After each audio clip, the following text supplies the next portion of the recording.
we're going to get started. And I just want to say thank you all for joining us today for one of many exciting events hosted by the Communication Design MFA program here at Texas State. Sorry, I'm letting people in. So I'm Alice Lee, and I'd also like to introduce Molly Sherman, who's not here because she has family obligations, but really wants to be here in spirit. We are both associate professors now of communication design here at Texas State, and we're also the graduate co-advisors for the MFA program. I'd also like to thank Michelle Hernandez, who helps with many administrative tasks for the program, and Beth Thomas, the director of the School of Art, and all the faculty, staff, and students in our school for their support. Let me see if there's any other faculty that joined us. So Mi-Hyun Kim is also a communication design professor. Yeah, Tyler Rico is also a lecturer with the communication design program and an alum of our MFA program. Okay, so just a little logistics. We ask that you mute your audio to limit interruptions and distractions. So yeah, please feel free to turn off your video during the lecture. And then we are going to have a 15-minute Q&A portion at the end.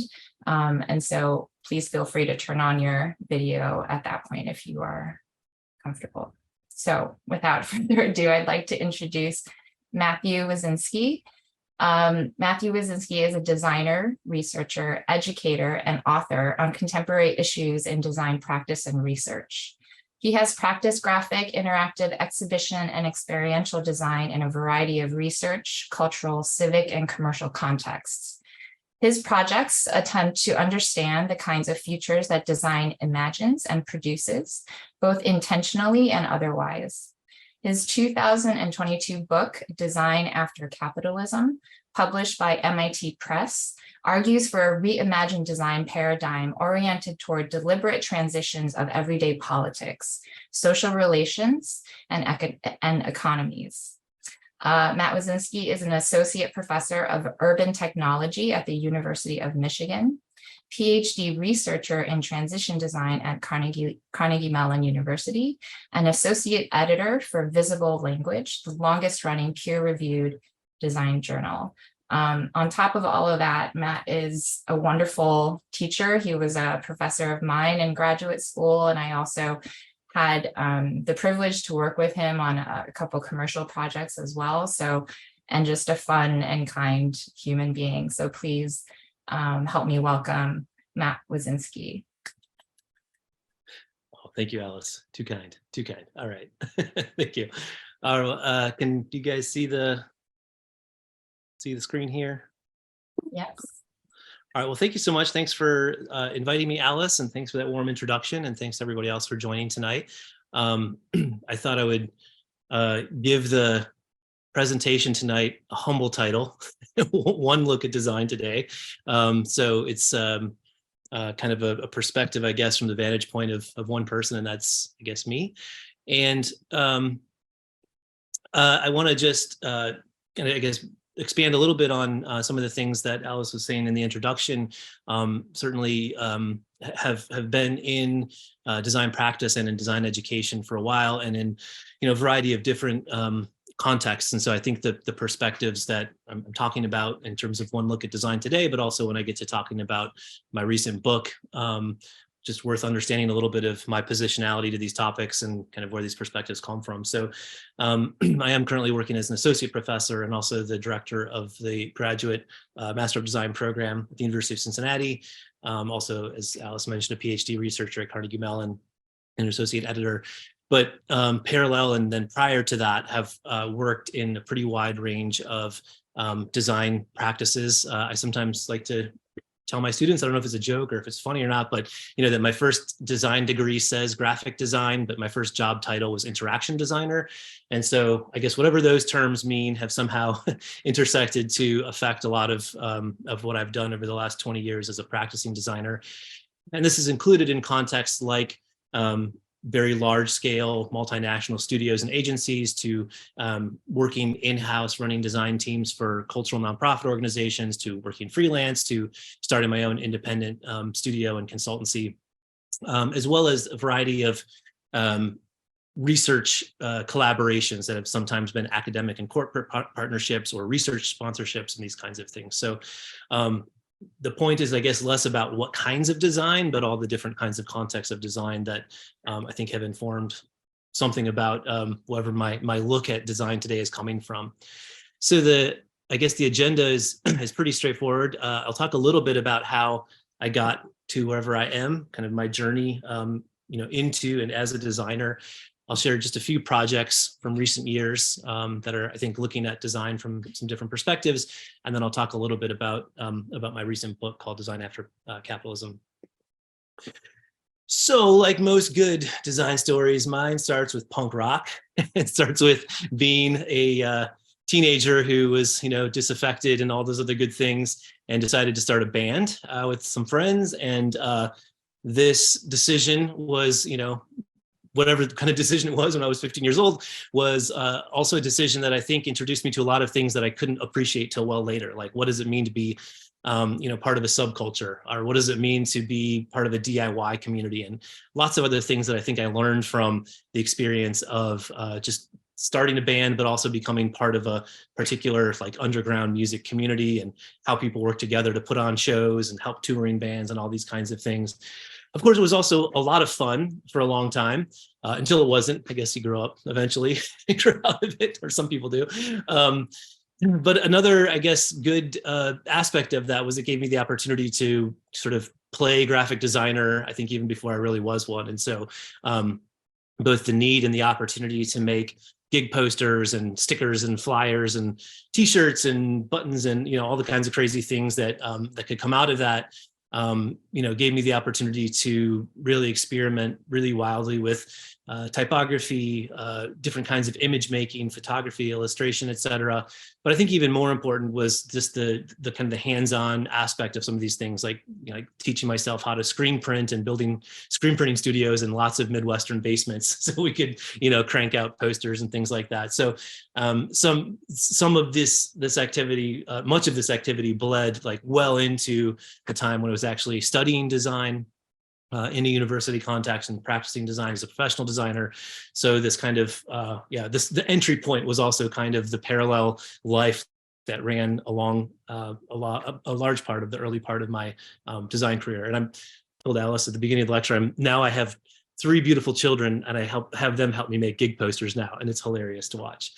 And as I studied design and became, I don't know what the term is, a little more refined in my typography and image making, I somehow feel like there was something about the punk rockness or the DIY-ness, or at least something about a kind of sense of urgency, or I don't know, the sort of hands-on-ness of that I feel like might have inflected or found its way into some of the work that I was doing. And so I studied graphic design, I'd say primarily within a kind of typography-focused kind of context.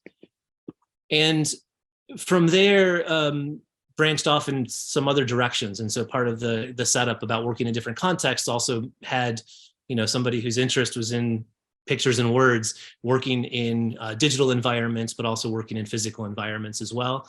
Sometimes this meant working with, again, cultural institutions, working with curators and art handlers and installation teams. Sometimes this meant working with architects and interior designers, and sometimes very large corporations. So these experiences ranged from working in art museums, like upper left is an exhibition at the Art Institute of Chicago, to working for like a really big motorcycle company, designing kind of new ways to think about the experience of engaging with like the different product lines and the different ways in which different groups of people sort of identify themselves as being Harley people of one kind or another.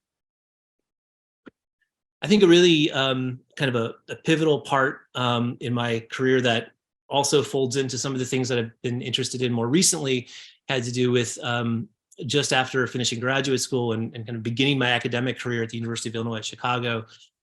I started a research lab at the UIC Innovation Center, which is called the Responsive Media Lab, and took this all these kind of combined interests of interaction in physical environments and pictures and words and narrative environments and the ways in which we might interact with media in surprising but not necessarily high-tech ways, and sort of built a lab around experimentation and these kinds of things. So it had to do with working with conductive inks, but using conductive inks in ways that circuits became typography, or working with fiducial markers or other kinds of like computer vision systems to create new kinds of experiences of like what's inside this package for people working in operating rooms and things like that. And if you look really closely down here, you'll see a graduate assistant that you might recognize. This is Alice Lee, working on a project we were creating with this really large pieces of stretched fabric using projectors and depth tracking cameras, and trying to think about how we might sort of change the experience of actually interacting with really large touchscreens, but also using the element of depth to push things into space or pull things out of space. And so this was where I think some of the design interests and contextual interests that I had also bled into this space of thinking about technology and thinking about how design could shape or question or challenge or sort of collaborate with technology in potentially novel ways.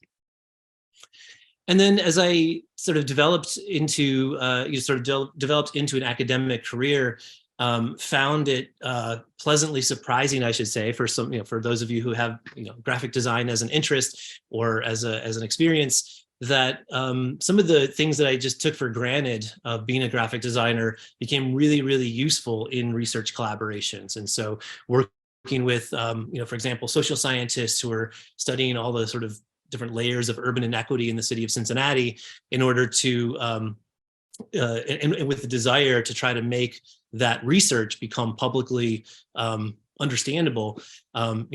So saying something like, oh yeah, like I know how to make a book. Like, oh, you do? Yeah, I know how to make exhibitions. Oh, you do? Yeah, great. So suddenly these projects that might have otherwise become research reports or books filed away, were given a public face because of the ability for design to transform it, not just giving it form, but also trying to translate it into something that could be understood in public context, could be interacted with in public context, became for me such a wonderful and sort of surprising way to begin collaborating with researchers in all different fields. And at another level, I think the kind of ongoing interest in how we might find different opportunities for the kinds of technologies that are emerging around us also fell into this. So I'll share a little bit of projects working with augmented reality, but even making the project in the bottom right, a commission for the Cincinnati Symphony Orchestra using depth tracking cameras and things like that to make a really immersive and kind of playful environment as like a free public play space within the city of Cincinnati. And so it's a really short look at the journey, but my current pivot is there. I'm in the midst of another pivot, so I guess it's worth talking about a little bit, which is that I have come in this kind of pathway from graphic design through various forms of interaction, exhibition, experiential design, and teaching and running a graduate program in a school of design at the University of Cincinnati. But also working in this space transition design at Carnegie Mellon, which is, I think, still somewhat ill-defined. And now pivoting into a new role as a professor of practice in a program that's focused on urban technology at the University of Michigan. And I think all of the things that are exciting about this are all the things that are scary about this, which is that it's thinking about creating a new kind of educational program where design is really central to what we're doing, but the people that complete that program might not all become designers. In fact, certainly not all of them will become designers, that some of them might become engineers with a different kind of understanding of design, or some of them might become public policy types or urbanist advocates of different kinds that are understanding technology and design as part of how they advocate for making cities more accessible, sustainable, just, et cetera. So I'm really excited to see where this goes, but it's very much like building the airplane mid-flight. Okay, so that's a little bit about the journey. I'm going to share 3 projects, and there's the rhyme or reason of these 3 projects is I think they're just really different. So I guess that's the best I could do. But I think it's showing like 3 different, showing design of different kinds. I think it's showing design interacting with other disciplines or other fields in different ways, and hopefully also showing some variety of communities or contexts of practice. So the first project I want to talk a little bit about is one from 2019. So it's a little bit dated now, I guess. This project is called The Long Now. This is a collaboration with a guy named Sean Lally, who is an architect in Switzerland, and I was in Cincinnati while working on this project. So even the extremely remote aspect of working together with an architect was part of the fun, I guess. And we completed this project as part of the University Design Research Fellowship for something called Exhibit Columbus. And so this takes place in Columbus, Indiana, which is a small town in southern Indiana, not a place you would anticipate being a real hotbed of like design discourse or architectural discourse. But this small town in southern Indiana had decided around the middle of the 20th century to through some generous funding of a patron of the city to invest in architecture, invest in design and public art in a really big way, to the point where all of the public buildings that you find in Columbus, Indiana, from the post office to the public libraries to public schools, churches, have been designed by very well-known architects. And so the site for our project was just down here under the bell tower of this Saarinen building from 1943. So I get to tell all the architects that I used this Saarinen bell tower as a tool shed for one summer, which is also a great story. And what we were attempting to do was to bring together, on one level, bring together a project that was a merger of landscape architecture using augmented reality, particularly with, but to sort of activate and make interactive public data. So activating public space, activating public data, and doing it with some eye towards speculative design, or just thinking about how we might give visitors to this site an experience that could be from some kind of future. And what we attempted to do inside the project was to kind of bring together some really different registers of time. And so our thinking was about this little patch of the earth, which has a kind of temporal presence that we can experience directly and physically through, touching the grass, feeling the temperature, the air quality in the moment that we're there. It has a historic register of time. We can think about how that place has changed through human interaction over the last few centuries, perhaps. But it also has this much bigger planetary scale of time. And so the project tries to bring all of these things together in an experience that blends the physical experience of changing creating a microclimate, sort of changing the microclimate of the place, and then using a kind of augmented reality digital overlay on top of that changed microclimate to give you another environment to experience these different registers of time. So inside the project, you have, we looked at species of plants, and I should say we were working with like environmental scientists and EPA people and folks from universities like Purdue and Ball State in the area to collect climate data and things like this. And we were studying, species of plants that have gone extinct in that part of the world some hundreds of millions of years ago, and then also speculating on how changes in energy patterns and climate patterns will most certainly create new species of plants in the distant future. We collected the entire historical record of temperature in that place from an EPA monitoring station in Columbus, Indiana, and had fun wrangling numbers into a data visualization that you could more or less understand and start to see patterns of change, see in particular patterns of warming over decades. And then we also created some instances of real-time data, like real-time air quality in the location and these kinds of things. And so I'm going to play a little video. I think it's the best way to explain what's going on. So this is the site. You can see the kind of there's some heating elements that are creating the microclimate. There's some full spectrum lighting, which is the kind of lighting used for combating seasonal affect disorder that's happening down here. And then, of course, a lot of what you're seeing in this video is actually happening in augmented reality. So we start to see some of these speculative forms of plant life that people are playing in and around, sort of swaying. You can tap on these things and get a little indication of what's happening. This is about changes in radiation and changes in energy, creating different forms of life. When you step into the ring and look up, you can see the entire historical record as a kind of tunnel of data visualization, the temperature coming down. When you step out, you see the kind of the pulse of the particle system that's holding that tunnel. So this gives you just kind of a sneak peek of it. It was a great project also because we were able to collaborate with the public library. They did some kind of citizen science youth programming there over the summer, as well as the Visitors Bureau, which is right across the street. So they're able to sort of tour this exhibition to help explain a little bit what was going on to people when they had their iPhones and iPads out and stuff like that. So a totally different project, a really different kind of project, is another one that comes from a fairly long form collaboration I've had with a person named Dr. Jenny Breyer, who is a historian, full professor of history at the University of Illinois at Chicago, and also professor of gender and women's studies.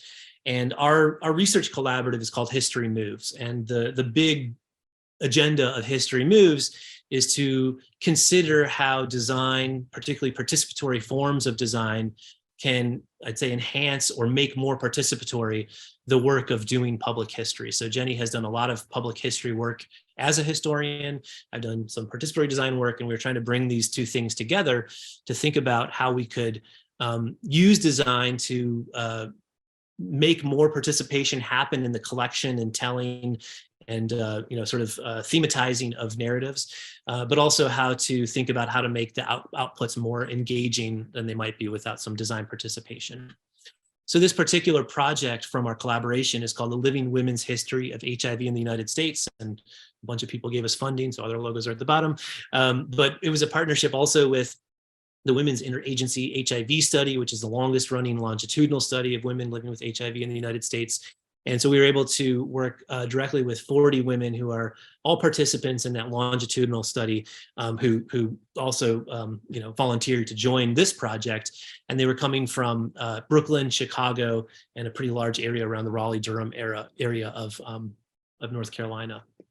And this is a project that I've been working on intensely for many years, and Jenny and I have been collaborating for almost a decade, so I could fill hours of just talking about this project. So many things have happened, but in the grand sweep, it's about us figuring out and making methods and making tools and making processes for this kind of sort of directed activity of making public history, in which there are acts of collection, there are acts of putting things together, thematizing things, there are acts of interpretation, and there are acts eventually of displaying and putting these stories out into the world. And of course, history is not just a bunch of people talking about their own lives, but it's about how those things get contextualized, how they get related to each other, and how they also get contextualized to other kinds of stories that are out there in the world. And so in our collaboration, we've done things, ranging from, for example, building, customized toolkits so that the people we're participating with can go out and collect audio, video, digitized documents, and this kind of thing. So customized toolkits to turn our participants into history makers. We don't like to do it's a lot of oral history, but we don't like to do the interviews ourselves. We like the participants to interview each other. So there's a lot of workshopping around how to do oral history interviews, which Jenny's really great at leading. I think design really starts to enter the picture even more strongly when it's thinking about how we bring together archival images that our research assistants in history can help find based on people's stories. So someone mentions a particular neighborhood in a particular decade, we can go find images of that, and then the next meeting we can use images to elicit additional narratives and personal stories. The way that we can, by simple things like typesetting transcripts of interviews and then allowing people to mix and merge together their stories to try to combine them to find themes, bring the personal images into discussion with those stories, but also with the archival images. We've done all kinds of crazy things with mapping and, turning hand-drawn maps into, GIS things in Google. We've tried sentiment analysis tools, trying to use machine learning to understand questions like, how do people talk about family differently from their childhood to their motherhood to their grandmotherhood? We have built, apps that allow the participants to help curate traveling exhibitions, so the content can change based on the changing location. Websites, books, exhibitions, films. You can imagine it goes on and on. So the most recent, I'd say, outcome from this work is a collection of what I would consider digital exhibitions that you can find at stillsurviving.net. And I should mention, this is work that was made possible not only by the participation of the women that we've been working with, these 40 women living with HIV, but an army of design students, undergraduate design students, graduate design students, museum studies, research assistants, history research assistants, et cetera. And what we've been able to put together are these different ways of looking at this body of material. So we imagine this as a community-built archive that can be accessed in a lot of different ways. And so on the website, you'll find kind of these three really big categories: see, hear, and read. And the idea is you can really engage with this visually, looking at a lot of the personal artifacts, the personal images merged with some of the archival images, looking at speech as typography with different kinds of highlighting going on. You can engage with it in an audio kind of way, or kind of an oral history kind of way. So we have, I think, about 350 individual audio clips that we've pulled out of all of the different interviews the women did with each other and tagged them in a really complicated way, but then piece those back together into what we consider a conversational interface. So an interface that tries to tries to resonate with what happens when you're actually talking to somebody. So somebody starts to tell you a story, it's about a particular topic, but there's also kind of like a subtopic in there. And you might say, oh yes, tell me more about that. Or, hey, now you mentioned pop culture, let's change the topic and let's talk about pop culture. So we try to use like a kind of a tagging system inside our archive to allow you to journey through listening to these stories in a way that I don't think would ever be the same twice. And also, of course, produce books, which are available as print on demand or PDFs or EPUBs and things like that. So you can, basically take the book form of what we produced from each city as a new historical document based on these women's lives in those different places. And what's been really so fascinating to me is that this topic, the topic of HIV, topic of AIDS, is not something that I knew very much about before Jenny and I engaged in this collaboration. And there's a lot to probably say about all the reasons that my life is privileged to have shielded me from a lot of the implications of HIV and AIDS.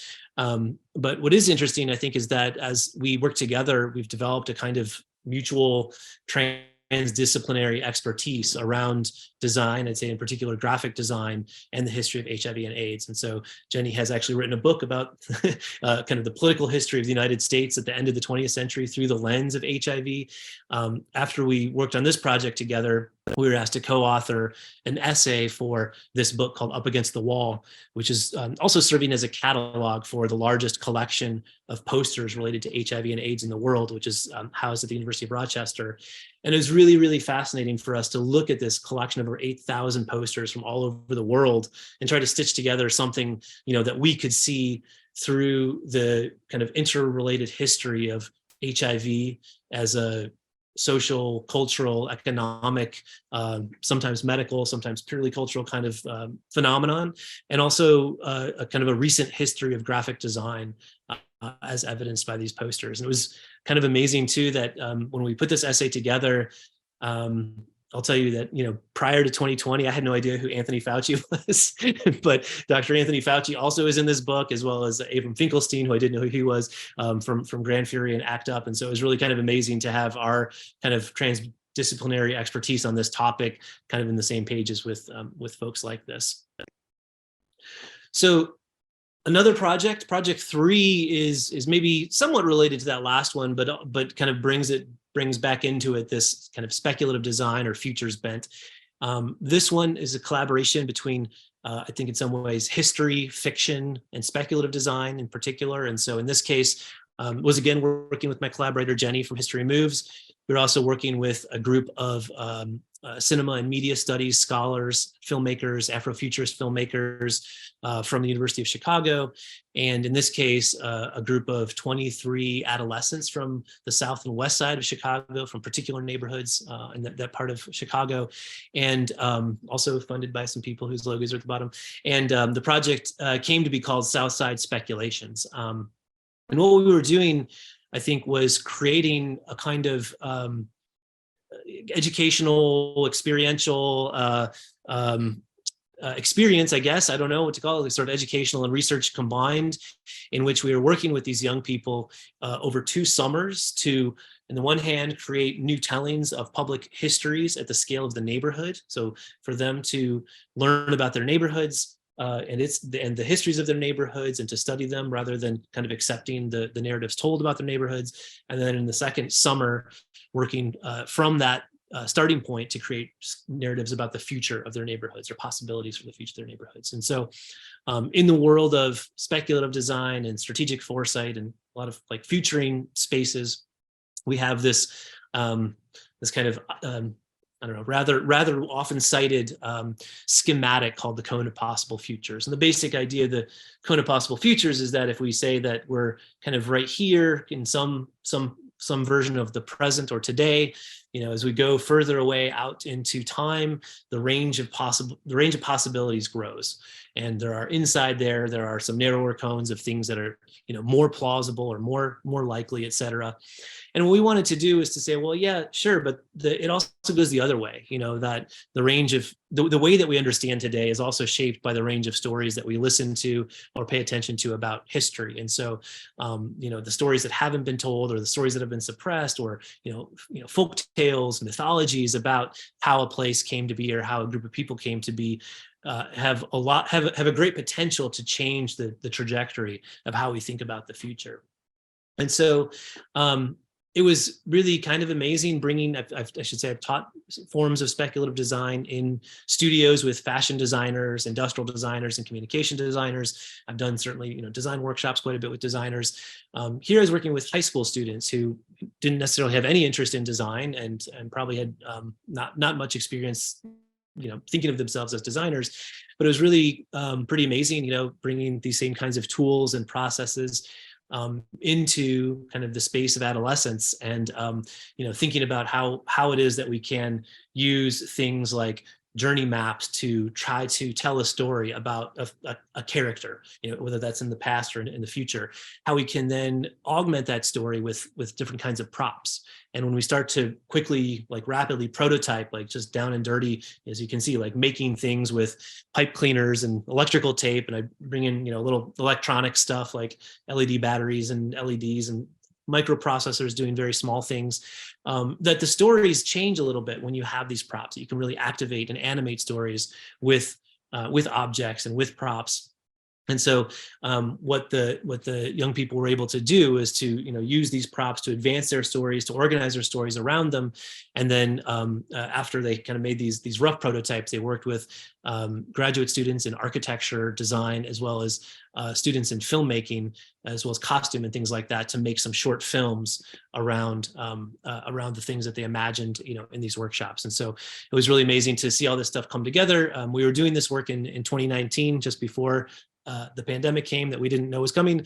And it was really kind of amazing showing this work in neighborhoods, you know, where these young people, neighborhoods in and near where these young people live on the south side of Chicago, you know, just before we couldn't be together in person anymore. And the projects that the young people produced were organized around these themes: health and wellness, infrastructure, and policing. And about a year later in 2020, we just could not believe, it was incredible how prescient these 3 themes were that were coming out of those workshops that we did with the young people.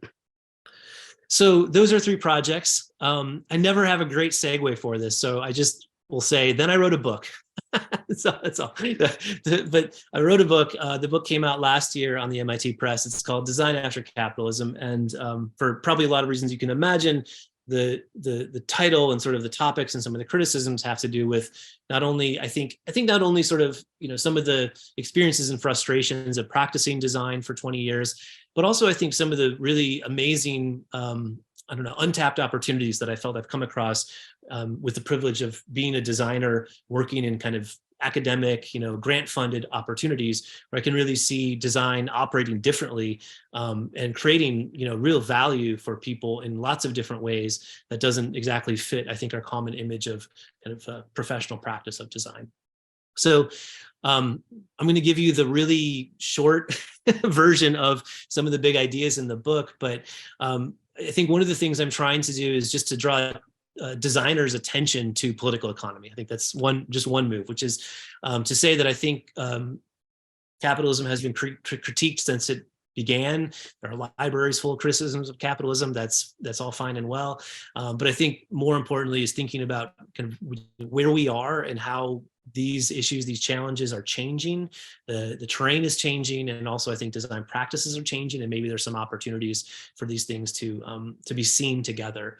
So, the combination of a system that is based on certain kinds of externalities, whether those externalities are places where labor or resources are extracted, or where refuse is dumped, with also the need for infinite growth, show up really clearly in some of the problems we see today, like climate change and social inequity.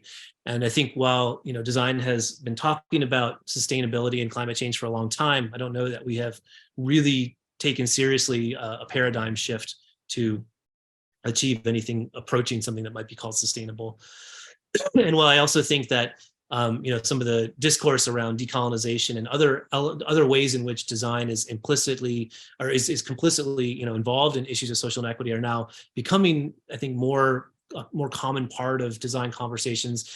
I'm trying to keep our attention also on the fact that we're operating in a political economy where these things are fully entangled.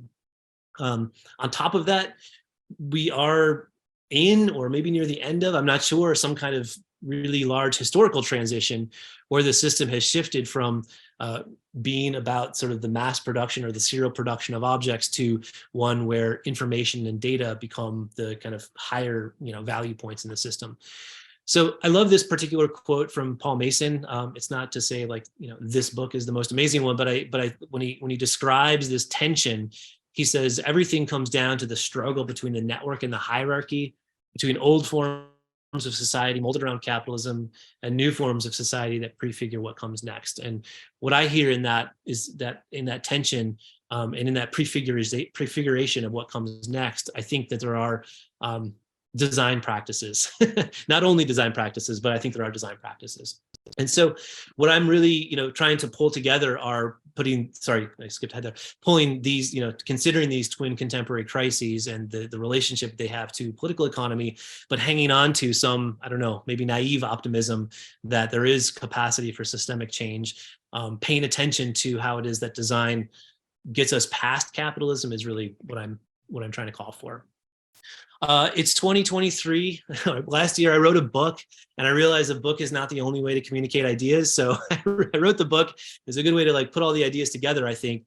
But more important to me was the ability to circulate ideas, particularly for those who are practicing design, or those who are, aspiring designers, or young designers who are, frustrated with what they're doing and trying to find different ways of doing it. So I also created this collection of resources at designaftercapitalism.org, where I'm trying to circulate ideas in smaller bits than the entire book, so that people can piece them together however they see fit.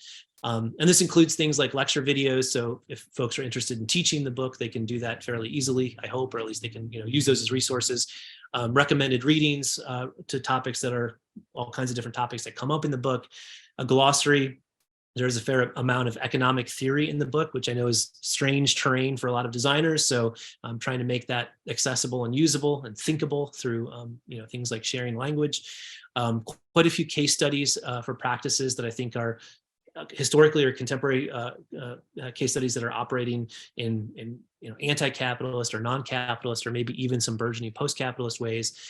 There's an entire collection of guidelines, which I think are my attempts to translate the big ideas into very discrete, actionable prompts at the scale of design projects, design practice, and design as a discipline. So these are written as how might we questions, with the idea that you could insert these how might we questions into a project every day and start to change the way you think about the purview of design. And readers' guides, teachers' guides, and of course, like I said, it's a book, so you might as well also have a version in memes. So there's an entire version of the book written in memes. So if that's your preferred method of reading, you can get the short version that way.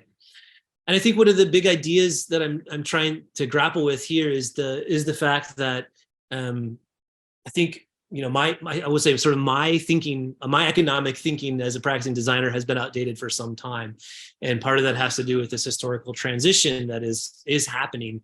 and to try to grapple with this notion that capitalism is no longer an economy of things. And so in the transition to a digital economy where data becomes very valuable, it becomes valuable in part because there are people or groups or organizations or companies that own the platforms, that control the flow of data, that sort of determine the transactions or determine the rules of the game for the exchange of data. And this is a very, very powerful position in the contemporary economy. And so these vectors of information in an information-driven economy are not only economic power, but power, period. And so grappling with this, I'm really I enjoy the work of Mackenzie Wark, who's at Parsons and has this book that is fantastic. I don't know if it's a big mental experiment, like a big thought experiment, or meant to be taken literally, but the book is titled "Capital is Dead. This is Something Worse." But what Wark is drawing our attention to is that this kind of the class structure of yesterday's capitalism is totally different now, that we have a completely different arrangement. The kind of reviled factory owners of yesterday's capitalism are now subjugated to a new class, which Wark calls the vectorial class. And a lot of the ways that big technology companies wield this power over the producers of things is part of this new class structure. In addition to that, we don't maybe lose the working class, but there's another class in here which Wark calls the hacker class. Those who are able to create value by hacking together new and novel cultural forms out of what's already out there. And I would say designers are those hackers, among other creative professionals. And so if we think about the variety of platforms in which data is sort of used to generate economic power, but also to assert different kinds of power, designers are, for better and for worse, I think are pretty front and center in a lot of these organizations. And so this tells me that there is an opportunity because of this proximity to power. It also means grappling with the fact that design is no longer a discipline of things, or at least no longer just a discipline of things. And so all of the ways in which, the kind of high echelon, the high value grabs of design happen in the space of creating things that are ownable by the idea of brands or the terminology of brands or experiences is also, I think, a different kind of space for design to consider what kinds of value it's creating, but also to question, I think, the values that are circulating around that value creation. And I would say, and probably the most, what is maybe the most provocative sentence in the book, because somebody asked me, what's the most provocative sentence? I think it's probably this one. UX designers are the rent collectors for the ruling class, is the sentence. And I guess to be fair to myself, this was written in a kind of foresight piece of the book, imagining into the future, but really trying to draw on the fact that in the ways in which these platforms are designed and the ways in which information can or cannot be controlled, and the ways in which information is power and access is power, designers can certainly be found to be working against the best interests of users, even in the user experience design paradigm. And so the idea that the spaces of kind of virtual environments that might otherwise be accessible, might otherwise be open or shareable, might get closed down for rent collection by design. Yet despite it all, I still have this naive optimism that there is this capacity for change, but I think we need to think better what we're doing in order to get there. And as part of that, leaning on the work of J.K. Gibson Graham, who are, I think, fairly well known. They're two feminist economic geographers who have studied diverse economies around the world and published under the pseudonym together. I think a lot of people don't really think about the economy very much. We talk about it, we hear about it, but I don't think we really think about how it is that we participate in the economy and much more than a very surface level. I think designers are part of that. And when J.K. Gibson Graham, they describe through this often cited diagram, which I quite like, called the tip of the iceberg, that when we think about kind of the capitalist form of value production, we're usually thinking about this. We're thinking about working for wages, getting paid, working for some kind of organization or some kind of firm. You work for wages, you create something that is of value for that firm to sell as a commodity to others, and you take your wages and you go buy all the stuff you need to live. And that is, in a really oversimplified form, kind of the basic contours of capitalism. But what Gibson Graham are trying to get us to pay attention to is that, first of all, the economy doesn't exist. Like, there is not some singular economy. And maybe better is that underneath the waterline, there are always these hybrid, diverse, and, like, there's always this multitude of economic activity happening. There's always this multitude of value forms that are taking place. And so, if nothing else, one thing I hope I can be doing is drawing the attention of designers to these activities underneath the waterline, so that we might start to think about how it is that our changing practices might be able to support those diverse economic forms that are already happening.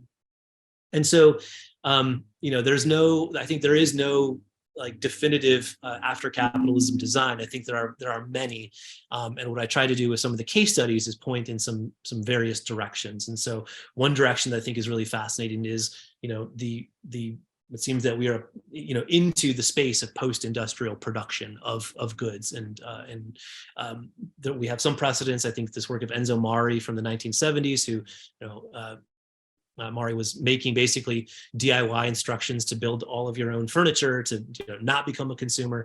But I think there's like a direct correlation between Mari's work, the open source movement, and then even folks like my friend Gavin Monroe here, who's figured out ways to just grow furniture by coppicing trees together in his chair farm in northern England. We think about the ways in which biotextiles are changing, or have the capacity to change how we think about, garments and certain kinds of materials. And then I think there are also groups like Thing, designers and maybe artists who are looking at how, showing us new ways to work with post-consumer and post-industrial materials, largely by building entirely new tools for working with them. And so, while none of these might independently show like a fully different political economy, the mode of production has entirely changed, I think, in these examples, inviting new ways for us to think about how it is that we create value and exchange things together. In a different space, I think auto industrial production is also now at least on the verge of happening, if not really happening. And so it's been long thought, like if there could be a machine that could produce itself, we could eradicate a lot of human labor. And this the RepRap project is a project that's been working towards that for some time. So the idea is that if so at this point, I think one of these RepRap machines can produce about 50% of the parts of another of itself, so that it could get closer to self-replication. This alone might be nice to get rid of, a lot of, labor. On the other hand, it might not do anything to save us from the ecological catastrophe we're in. So I think we have to think about these kinds of things plugged into other kinds of ecosystems, like the Philobot project, which is looking at, post-consumer plastic as something that can be ground back down, by hand into filaments to plug into machines. So it's really taking like 3D printing and getting it out of the mindset of some kind of business opportunity towards something circular. The Protoprint project is one of many social enterprises, which is looking at the fact that there are many people who are barely getting by, but getting by through picking trash. And this is actually a huge ecological service to the whole planet, to be pulling plastics and things like that out of dumps. And so how do we consider this a social enterprise, to elevate this, to recognize the value this is plugging into kind of the global circulation of materials? And I think even things like Thingiverse, where people can share and download files for producing things in auto-industrial ways, starts to show a kind of ecosystem of ways in which we might work very differently in the ways that we create everyday objects. And of course, I think the way that we organize, the way that we operate within the economy as actors within some kind of economy is also very important. And I think plenty of interesting case studies around peer-to-peer service design, peer-to-peer urbanism, the ways that open source everything has opened our eyes to think about working and creating value in different ways. But even thinking about worker-owned cooperatives, I'm really kind of inspired by this group called Cotec, which is, it's not a worker-owned cooperative, but it's many, many small worker-owned cooperatives working in the design and tech sector that have a confederation so that they can scale up and work together on larger projects, but still maintain the autonomy of small groups of about 2 to 3 people. So a totally different image of what the tech industry could look like. And some of you are maybe also familiar with the DESIS network, which is using or considering design schools as a site of activating community projects towards sustainability. So where is it all going? For my part, I've been doing a lot of a lot of workshops, a lot of book talks, of course, and I've been surprised at who's asking me to come talk about this stuff. So I've actually done a few book talks and workshops with designers at Google. I'm not really short on criticism of Google in the book, but Google's also made up of people who really are frustrated with a lot of things.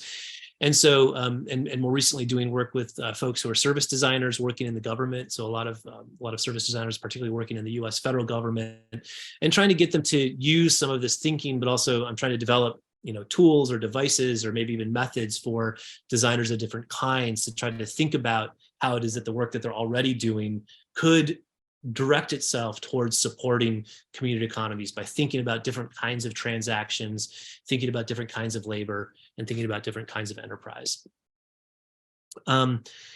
Alice mentioned at the start that I'm working on my PhD right now at Carnegie Mellon. And as part of that, I've started this thing called the Solarpunk Design Academy. I don't know what kind of thing it is yet, but the big idea is trying to take some of the positive future imaginary of solarpunk and blend that a little bit with a lot of knowledge that we already have about kind of like DIY instructions for doing everything from building small scale wind turbines to building hydroponic systems to, becoming more self-sufficient, not only as individuals, but as communities, as neighborhoods, as cities, and trying to bring together that kind of big vision of a positive future with reskilling or upskilling people and finding opportunities for design to play different roles in that process. So we've been doing a lot of these public workshops in Cincinnati, where I am now. I'm about to move to a different place, and some of the people I've been working with are moving to different places. So we're kind of on the cusp of our Solarpunk Design Academy becoming, I hope, a sustainable kind of network or community of practice. But we've done workshops around making biochar, which is itself a carbon negative process, building hydroponics. And it's been kind of amazing to see who shows up. These are all public workshops, but of course we have a lot of design students, but we have a pretty healthy population of retired people who keep coming back to all the workshops. And it's kind of just amazing to watch intergenerational collaboration happening with, sawing down some PVC pipes to make hydroponic systems and this kind of thing. So I know it's a lot, but I appreciate the time and, happy to take any questions. Thank you.